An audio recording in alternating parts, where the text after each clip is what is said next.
Hello, hello, hello. This is the Vanilla JavaScript podcast. I'm Chris Ferdinandi. Thanks so much for joining me. Today, I'm talking about the nature of the web and what happens when we try and fight against that. I often see people trying to use JavaScript to, quote, fix things that they don't like about the web. It's how we end up with single-page apps, large frameworks, CSS and JavaScript, complicated module loaders, and so on. To me, these are not solutions to problems so much as rejections of the fundamental nature of the web. When I was in high school, I was introduced to Taoism through two books that I really liked at the time, The Tao of Pooh and The Chi of Piglet. In those books, the author wrote about the willows and the oak tree.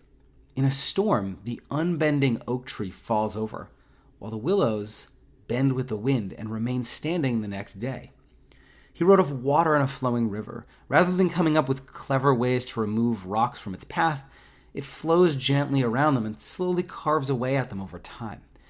There are things that are, for whatever reason, fundamental aspects of how the web works. The cascade in cascading style sheets, or CSS, for example. Trying to fight against them with JavaScript leads to fragile solutions that are more likely to, quote, fail in the storm. To extend this metaphor just a little bit further.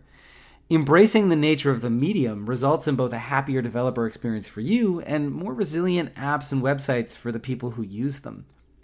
And this is such a big thing for me.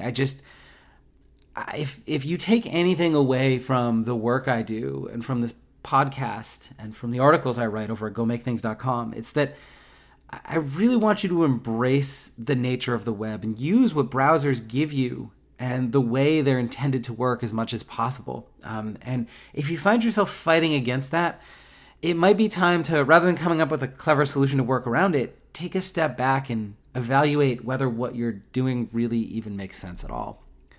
So that's it for today. If you want to finally master JavaScript this year, then head over to vanillajsguides.com and check out my pocket guides and video courses.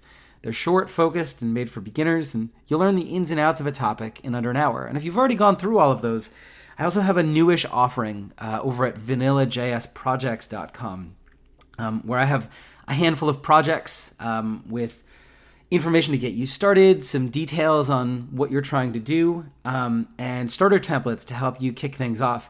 And they're really designed to be cross-functional, so rather than covering just one topic, they span a few different ones. And then when you're done, or if you get stuck, you can either read through or watch a video of how I approached that and what I did to complete it. Some of the gotchas, some of the things you need to be aware of, browser support considerations.